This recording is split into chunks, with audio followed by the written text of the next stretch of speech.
तो तुम्हें कोई चाह के भी नहीं डाल पाएगा गर्भ जोत में, क्योंकि फिर तुमने इस शरीर को छोड़ना है और अपनी आत्मा में स्थित हो जाना है। हे अर्जुन, जो अपनी आत्मा को जानना चाहते हैं वो ऐसे गुरु की शरण में जाएं जो आत्मज्ञानी हो, जिसने अपनी आत्मा को जान लिया है। वही तुम्हें तुम्हारी आत्मा का ज्ञान करा सकते हैं, अन्यथा ये जन्म ऐसे ही मिथ्या चला जाएगा।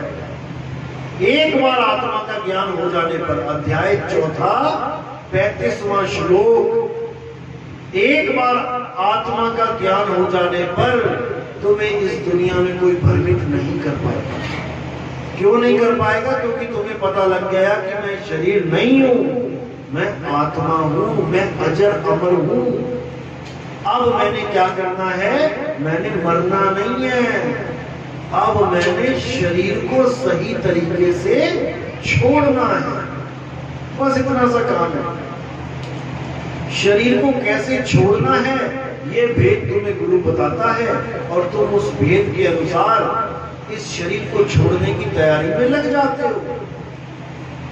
इसी को बोला है कि मरता मरता जग हुआ, मरना जाने ना कोई, और ऐसी मरनी जो मरे बहुत न मरना हो।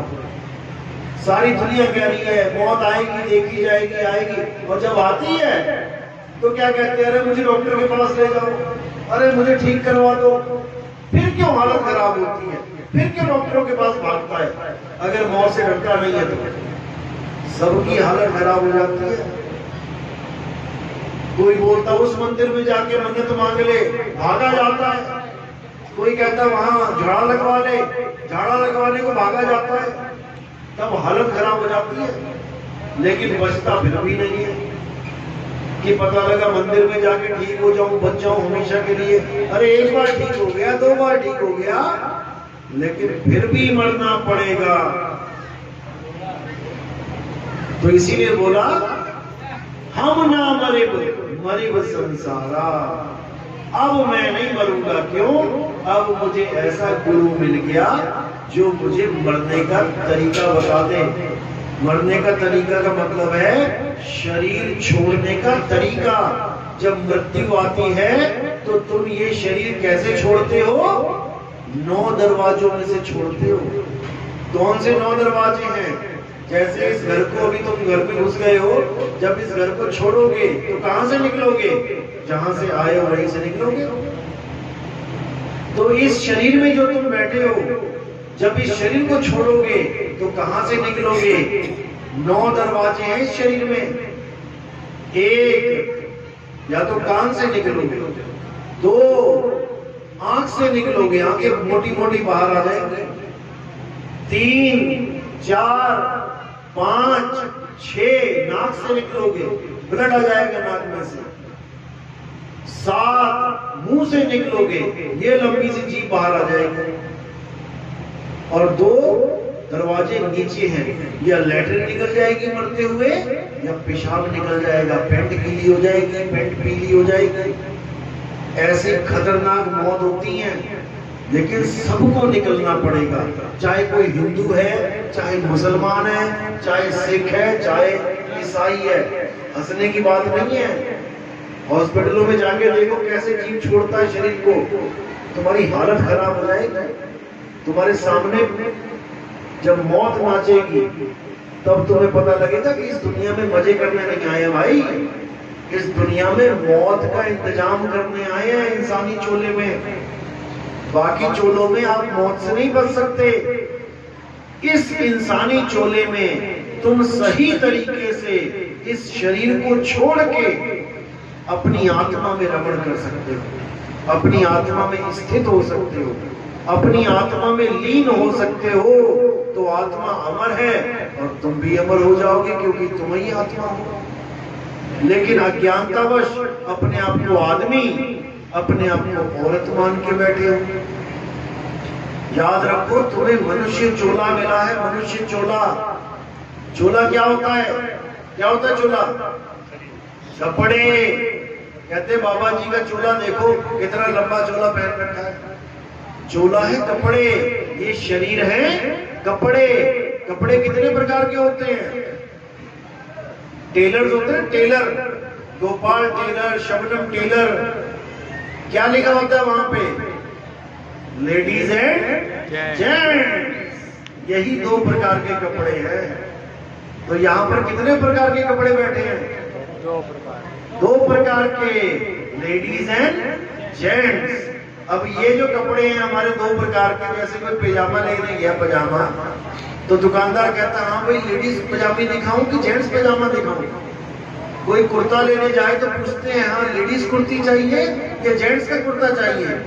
यहाँ तक कि तुम चश्मा लेने जाते हो तब भी पूछा जाता है लेडीज चश्मा चाहिए या जेंट्स चश्मा चाहिए। तो ये चीजें हमें कहाँ मिलती हैं? मार्केट में। मैंने लेडीज कपड़े पहन लिए या मैंने जेंट्स कपड़े पहन लिए, तो इसका मतलब ये तो नहीं कि मैं लेडीज या जेंट्स बन गया, वो तो कपड़े हैं। तो ये कपड़े कहाँ मिले? मार्केट में। और ये वाले कपड़े लेडीज एंड जेंट्स, ये कपड़े मिट्टी वाले कहाँ मिले? माँ के गर्भ में। जब माँ के गर्भ में ये कपड़े धारण किए हमने, जिसको कहते हैं बच्चा ठहर जाना, यानी अब कपड़ा पहन रहा है वो, और तुम क्या करते हो? तुम अल्ट्रासाउंड करवाते हो, लड़का है कि लड़की? तो मशीन देखती है, क्या देखती है? कपड़ा देखती है। कौन सा कपड़ा बनाया जा रहा है इस गर्भ में? लड़के का कपड़ा या लड़की का कपड़ा? और जब डॉक्टर कहता है कि लड़का है, तो तुम्हारी खुशी का कोई ठिकाना नहीं होता कि लड़का है। और जब कहते हैं लड़की है, अरे ऑपरेशन करवा दो इसका, मरवा दो इसको। अब लड़का और लड़की क्या है? कपड़ा है। और कपड़ा पहना है जिसने, वो दोनों अलग अलग है कि एक है? एक है। एक है, वो दोनों एक हैं। इस करंट में चाहे कूलर चलवा लो, इस करंट से चाहे एसी चलवा लो, इस करंट से चाहे बल्ब जलवा लो, हीटर चलवा लो, प्रेस चलवा लो, गीजर चलवा लो। करंट कितने हैं? एक है। और चला कितनों को रहा है ये? जितने मर्जी चलवा लो, इससे बड़ी बड़ी मशीनें चलवा लो। इसी प्रकार जीव एक है, लेकिन इतने सारे शरीरों को चला रहा है। चींटी से लेके व्हेल मछली तक यही जीव चला रहा है। सारे कपड़ों को चला रहा है। सांप के कपड़े को पेट की तरह पेट के बल दौड़ा रहा है। पंछियों के कपड़ों को पंखों से उड़वा रहा है। मछली के कपड़ों को पानी में चलवा रहा है। हर प्रकार के कपड़ों को ये जीवात्मा चला रहा है। लेकिन ये सारी उम्र ये नहीं पता कर पाता कि मैं जीवात्मा हूं या कपड़े हूं। सारी उम्र ये सोच के बैठा रहता है मैं तो आदमी हूं, मैं तो आदमी हूं। ये लड़की है, ये आदमी है, ये बच्चा है, ये औरत है। जबकि ये सब कपड़े हैं। ना तुम आदमी हो, ना तुम औरत हो, ना कोई और आदमी औरत है। हम सब जीव हैं। और जीव क्या है? ईश्वर अंश जीव अविनाशी। जीव अविनाशी है, लेकिन कपड़े पहन के अपने आप को आदमी, अपने आप को औरत मान के बैठ गया। अब आदमी मान के बैठ गया तो इसको औरत भी चाहिए शादी करने के लिए। अब औरत ढूंढ रहा है। अब जो अपने आप को औरत मान के बैठ गई, अब वो पति ढूंढ रही है। जबकि दोनों ही न आदमी हैं न औरत हैं, जीव हैं। तो कितने आदमी हैं यहाँ पे? हाथ खड़े करो। आदमी कौन कौन है? आदमी, एक आदमी, दो आदमी, तीन आदमी। औरतें कितनी हैं? हाथ खड़े करो। एक औरत, दो औरत। इतना समझा लिया, लेकिन फिर वही के वही। अरे भाई, आदमी औरत कपड़े हैं, शरीर है। आप जीव हो, जीव आत्मा, आदमी औरत नहीं हो। जब तक ये चीज समझ में नहीं आई, जब तक तुम्हारी मुक्ति होने वाली नहीं है। क्योंकि मुक्ति का मतलब होता है हर प्रकार के अज्ञान को त्याग के अपने सत्य स्वरूप में स्थित हो जाना, इसी को मुक्ति कहते हैं। तो अब बता दो फिर कितने हैं आदमी औरत? कोई नहीं है। अब समझ में आई बात। तो जब हम आदमी और औरत नहीं हैं, तो राम जी आदमी है या औरत? आत्मा है। तो कृष्ण जी आदमी है या औरत? आत्मा है। हम सब आत्मा हैं। हे अर्जुन, तू और मैं ये शरीर नहीं है। क्योंकि अगर तुम कहो कि विष्णु जी या कृष्ण जी केवल आदमी हैं, क्योंकि अभी कोई कहे कि भगवान कैसे हैं, अभी पत्थर की मूर्त बना दोगे। किसकी बनाई? आदमी की। लेकिन विष्णु जी तो कछुआ भी थे। विष्णु जी ने तो मछली का भी अवतार लिया था। मछली का अवतार लिया था ना, कछुए का अवतार लिया ना, जंगली सुअर का लिया था ना। तो विष्णु जी का नाम लेते ही तुम्हारी आंखों के आगे कोई मछली, कछुआ, जंगली सुअर क्यों नहीं आ जाता? केवल आदमी ही क्यों आ जाता है? जबकि आदमी भी एक चोला है और मछली, कछुआ, जंगली सुअर भी एक चोला है। लेकिन तुम्हें वो चोले लगते हैं बेकार, और तुम इस चोले में हो, इसलिए तुम्हें अच्छा लगता है मनुष्य चोला। तो विष्णु जी, कृष्ण जी, राम जी के मंदिर बनाते हो तो आदमी खड़ा कर देते हो वहां पे, आदमी का चोला। वहां पे मछली बनाओ और कहो कि इस मछली की पूजा करते हैं, समझे? तब समझ में आए। लेकिन नहीं समझ में आता, क्योंकि हम हैं अज्ञानी जीव। हम शरीरों से ऊपर उठ ही नहीं पाते। हमने भगवान को भी शरीरों के बंधन में कैद कर दिया है। जब तक हम इन शरीरों से ऊपर नहीं उठे, जब तक हमारा कल्याण नहीं होगा, हमारी मुक्ति नहीं होगी। तो असली राम कौन है? असली राम कोई शरीर नहीं है। असली राम है रमता राम, जो आत्म राम सब में रम रहा है। ज्यों तिलमाही तेल है, ज्यों चकमक में आग, तेरा साईं तुझ में है, यानी आत्मा में। जाग सके तो जाग। बिल्कुल क्लियर कर दिया। तो क्या कह रहे हैं आगे? कस्तूरी कुंडल बसे और मृग ढूंढे बनमाही, ऐसे रमता राम है ये दुनिया जाने नहीं। सब में राम समारा है, सब में। लेकिन कौन सा राम है वो? अविनाशी राम। जो अयोध्या वाले राम थे, अपनी लीला पूरी करने के बाद उनके शरीर का क्या हुआ था, किसको पता है? क्या हुआ था शरीर का? जल समाधि ली। जल समाधि ली, यानी जल के द्वारा शरीर का नाश हो जाना। कृष्ण जी ने जब लीला खत्म करी तो क्या हुआ उनके शरीर का? अंत कैसे हुआ? तीर लगा। तीर लग के। तो कृष्ण जी समझाते रहे कि भाई पूजा उसकी करनी है जिसको तीर नहीं लग सकता, शस्त्र काट नहीं सकता। और हम किसकी पूजा करते रहे? जिसके तीर लग गया। यहीं पे हम गीता से बिल्कुल उलट हो गए। गीता कहती है पूर्व को जाओ, हम पहुंच गए पश्चिम में। बस यही दिक्कत है। अब हमने क्या करना है? हमने समझ जाना है कि शरीरों की पूजा नहीं करनी है, पूजा होनी चाहिए आत्मा की। गुरु ग्रंथ साहिब में नानक साहब क्या कह रहे हैं? आत्मदेव पूजिए गुरु के पाए। कि अगर इस दुनिया में कुछ पूजनीय है वो केवल और केवल आत्मा है, उसके अलावा सब झूठ है। आत्मा अखंड है, आत्मा अविनाशी है, इसके अलावा सारे शरीर नाशवान हैं। जब राम जी अपनी लीला खत्म करके जाने लगे और हनुमान जी के पास वरदान था कि बेटा तू अमर है। हनुमान जी को अमर मानते हो? कौन कौन मानता है हनुमान जी को अमर? हनुमान जी को अमर ही बोला गया है कि सारी दुनिया में, सारे देवताओं में एक हनुमान जी अमर है, जिनकी फोटो आ जाती है बीच बीच में। वो रामायण पढ़ते हुए किसी वानर की फोटो खींच ली, बना दी, बोले ये हनुमान जी। जब हनुमान जी को बताया कि तुम अमर हो भाई, अब राम जी तो चले जाएंगे सीता के साथ, फिर तुम राम जी को कहां ढूंढोगे? तो हनुमान जी ने क्या किया? सीना फाड़ के दिखाया। क्या किया? कौन से मंदिर में गए हनुमान जी कि मैं वहां जाके पूजा करूंगा? उन्होंने क्या किया? अपना सीना फाड़ के दिखा दिया कि मेरे प्रभु राम बैठे हैं मेरे सीने में, मैं कहां जाऊं? कौन से मंदिर में जाऊंगा पूजा करने?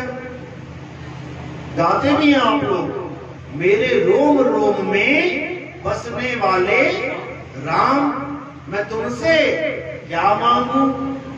अब जो रोम रोम, रोम तो यहां है ना, अब रोम रोम में बसने वाले को तुम कहां जाते हो ढूंढने सुबह सुबह? मंदिर में। मंदिर में। जो रोम रोम में बस रहा है उसको ढूंढने जाते हो मंदिर में और गाते हो मैं तुमसे क्या मांगू? और सबसे लंबी लिस्ट तुम्हारी है मांगने वालों की। सब उल्टा चल रहा है, सब उल्टा। अब इसको सीधा कर देना है। सीधा कैसे करेंगे? सबसे पहले गीता पढ़ना शुरू करो। जब तुम गीता पढ़ना शुरू करोगे तब तुम्हें एक एक बात मेरी समझ में आने लग जाएगी। जितनी बातें मैंने अभी तक बोली तुम्हें, एक एक बात तुम्हें समझ में आएगी कि हमें क्या पढ़ाया जाना चाहिए था और हमें क्या पुजवा दिया। कृष्ण जी की फोटो देखी है? एक उंगली पे क्या उठा रखा है? पहाड़ उठाया ना, लीला, कृष्ण लीला। कौन से राक्षस के साथ जंग हुई थी वहां पे? कौन से राक्षस के साथ जंग हुई थी, किसे पता है? कौन से राक्षस से बचाया था उन्होंने? किससे बचाया था? इंद्रदेव से। अब इंद्रदेव कौन है? राक्षस है कि देवता? देवता। देवता है या देवताओं का राजा है? देवताओं का राजा। देवताओं का राजा है, उसके साथ तनातनी चल रही है यहाँ पे। तो क्या कृष्ण जी तुम्हें कहेंगे कभी कि तुम देवताओं की शरण में जाओ? नहीं। जो देवताओं के राजा के साथ तनातनी कर रहा है हमें बचाने के लिए, वो तुम्हें कब कहे कि देवताओं की पूजा करो? गीता 7वां अध्याय पढ़ो। अध्याय 7वां 20, 21, 22, 23, 24, 25 ये 6 श्लोक पढ़ दो। मोबाइल में डाउनलोड कर दो गीता, जब वैसे ही बोल दो गीता में अध्याय 7 20वां श्लोक आ जाएगा और पढ़ो उसको क्या लिखा है। जब पढ़ के समझ लोगे ना, फिर सिर पे हाथ रख के बैठ जाओगे कि हमें क्या बताया गया आज तक, क्योंकि हमें गीता से दूर कर दिया गया। अगर अपने जीवन में कुछ बदलाव चाहते हो और सच के साथ जुड़ना चाहते हो तो पहला अध्याय है तुम्हारा गीता। अच्छी तरह घोट के पी जाओ गीता को।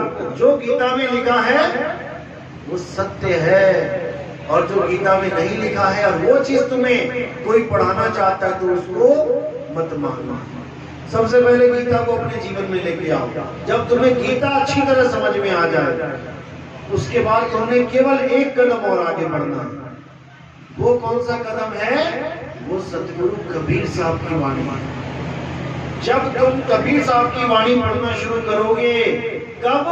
गीता पढ़ने के बाद, फिर तुम्हें एक एक चीज समझ में आने लग जाएगी कि मेरा इंसानी जन्म क्यों हुआ है, मैं यहाँ करने क्या आया था और मैं यहाँ करने क्या लगा। हर चीज समझ में आने लग जाएगी, तब जाके तुम्हारी मुक्ति होगी। जन्म मरण का ये खेल खत्म होगा। नहीं तो आज तुम इस परिवार में बैठे हो, अपनी माँ को माँ कह रहे हो, अपने पिता को पिता कह रहे हो, अपने भाई बहन को भाई बहन मान के बैठे हो। तुम्हें तो इतना भी नहीं पता कि तुम्हारे पिछले जन्मों के लाखों करोड़ों अरबों माँ बाप तुम छोड़ के आ चुके हो। अरबों माएं तुम छोड़ के आ चुके हो, लेकिन आज जो एक माँ तुम्हारी बन के बैठी है उसको नहीं छोड़ पा रहे, जबकि छोड़ उसको भी दोगे। वो भी परमानेंट माँ नहीं है तुम्हारी, परमानेंट बाप नहीं है। कितनी बार कुत्ता बने तो कुत्ता कुतिया को माँ बाप बोलना पड़ गया। आज कोई कहे कि कुतिया का दूध पियो, मुंह लगा के पिएगा? कोई नहीं पिएगा। लेकिन कुतिया के गर्भ में चले गए ना, तो बाकी दोस्तों से, बाकी भाइयों से लड़ लड़ के ज्यादा पियोगे, बाकियों को पीछे करोगे, खुद पी पी के मोटे तगड़े हो जाओगे। लेकिन आज कोई कहे कि उस कुतिया के थन में मुंह लगा ले, आज नहीं लगेगा। ये माया का खेल है भाई। तो पता नहीं कितनी बार कुत्ता बन गए, कितनी बार गधे सुअर बन गए, तब जाके आज यहाँ पर इस माँ को माँ कह रहे हो। नहीं तो सूरी माँ थी, सुअर के बच्चों की क्या सूरी माँ नहीं है? क्या वो प्यार नहीं करते अपनी माँ को? देखो कैसे खेलते हैं जा जाके। ऐसे हम भी खेले हैं, सारे ही खेले हैं। लेकिन आज इस शरीर को, इस हड्डी चमड़ी, इस मांस के ढांचे को माँ माँ माँ माँ कर रहे हैं। इस कपड़े को माँ माँ माँ कर रहे हैं। क्या है ये? कपड़ा है, खुद अपने हाथों से जलाओगे एक दिन, खुद अपने हाथों से अपने बाप को जलाओगे एक दिन। नहीं जलाओगे तो बता दो। तुम कभी सोच भी नहीं सकते कि मेरी माँ है कौन। तुम इस चमड़े को देख के माँ माँ माँ कर रहे हो, इस कपड़े को देख के, ये पजामी, ये कुर्ता, इस कुर्ता पजामा को पापा, इस कुर्ता पजामा को मामा। अरे असल में माँ है कौन? जो शरीर को चला रही है। क्या कूलर और करंट एक जैसे हैं? नहीं। कूलर कैसा है और करंट कैसा है, दोनों अलग है। इसी प्रकार माँ और माँ का शरीर, दोनों जमीन आसमान का अंतर है दोनों में। तुम सारी उम्र अपनी माँ के साथ रहकर भी ये नहीं जान सकते कि मेरी माँ है कौन। तुम केवल उस लाश को पकड़ पकड़ के घूम रहे हो, जो केवल उसकी आत्मा की वजह से जीवित दिखाई दे रही है। ये लाश है, ये लाश, लेकिन चल रही है, इसलिए तुम कह रहे हो नहीं नहीं ये तो जीवित है। जैसे कार जब तक चल रही है तब तक स्टीयरिंग घूम रहा है, टायर घूम रहे हैं, लाइट चल रही है, हॉर्न बज रहा है, पेट्रोल पी रही है, धुआं निकाल रही है, तो लग रहा है कि कार जिंदा है। यही कार है। आंखों से देख रहे हो, कान से सुन रहे हो, मुंह से बोल रहे हो, खाना खा रहे हो, पचा रहे हो, तो लग रहा है जिंदा है। मेरा लड़का जिंदा है, मेरी माँ जिंदा है, मेरा भाई जिंदा है। कब तक? जब तक ड्राइवर बैठा है। ड्राइवर दिल्ली से लेके मुंबई तक गाड़ी चलाए तो खाएगी भी, धुआं निकालेगी भी। और जब मुंबई में जाके वो गाड़ी खड़ी कर देगा, फिर खड़ी गाड़ी में पेट्रोल डालना, निकलेगा धुआं, पेट्रोल उसके मुंह से बाहर आ जाएगा। ऐसे ही तुम्हारे पिताजी को तुमने जितना पेट्रोल डाला वो सारा बचा लिया उन्होंने। किसकी वजह से? ड्राइवर की वजह से। और ड्राइवर निकल गया, अब उसके मुंह में तुम डालो जरा दूध, बचा लेगा क्या? यहीं से बाहर आने लग जाएगा। तो कहने का मतलब कार तब भी खुद अपने आप को नहीं समझ पा रहा कि मैं करंट हूं। कैसे पता लगे कि मैं करंट हूं? झटके से। जब झटका लगेगा तब होश आएगा, अरे मैं तो करंट हूं, मैं तो अपने आप को कूलर मान बैठा था, मैं तो अपने आप को शरीर मान बैठा था, मैं तो आत्मा हूं। कैसे पता लगेगा मैं आत्मा हूं? मेरा अस्तित्व क्या है, मेरा स्वरूप क्या है? जब हमें कोई आत्मज्ञानी गुरु विधि बता देगा आत्मा को प्राप्त करने की, तब तुम्हें समझ में आएगा कि मैं क्या हूं। और जब तुम अपने आप को समझ जाओगे कि अच्छा ये हूं मैं, तब तुम्हें अपनी माँ का भी पता लग जाएगा कि मेरी माँ क्या है। क्योंकि जो तुम हो वही तुम्हारी माँ है, जो तुम हो वही तुम्हारे पिताजी हैं। जब तुम अपने आप को शरीर से अलग समझ लोगे कि मैं क्या हूं, तो तुम अपने पिता को भी शरीर से अलग समझ लोगे कि मेरे पिताजी क्या है और मैं किसको पिताजी पिताजी कर रहा हूं। तो आत्मज्ञान सबसे उच्च ज्ञान है। कबीर साहब कहते हैं आत्मज्ञान बिना नर भटके, कभी काबा कभी काशी, जल में मीन प्यासी, मोहे देखत जावे हंसी। हंसी आती है देख के, जो अमर है वो डॉक्टर के पैरों में गिरा पड़ा है, डॉक्टर साहब मुझे बचा लो, मुझे बचा लो। अरे तू मर ही नहीं सकता कभी, तुझे क्या बचाऊं मैं? और जिसको तू कह रहा है बचा लो, वो ये शरीर है, इसको कोई बचा भी नहीं सकता। मुझे बचा लो का मतलब मेरे शरीर को बचा लो, यही अज्ञान है। शरीर को छोड़ना है, शरीर को बचाना नहीं है। किसी का नहीं बचा आज तक, किसी का नहीं बचा। शंकर जी की बीवी का बचा क्या हुआ था? हवन कुंड में छलांग मार दी, वो भी नाश हो गया। लाद के 6-6 महीने घूमे शंकर जी। सबका नाश होगा, लेकिन अगर गुरु मिल जाए, सतगुरु मिल जाए, तो तुम्हारी ये दुविधा खत्म हो जाता है। फिर तुम्हें आत्मज्ञान समझा दिया जाता है और फिर तुमने मरना नहीं है कभी, फिर तुम अमर हो जाते हो। जैसे हनुमान जी अमर हैं, क्यों? क्योंकि उनको आत्मज्ञान करवाया था। किसने करवाया था? मुनींद्र ऋषि ने।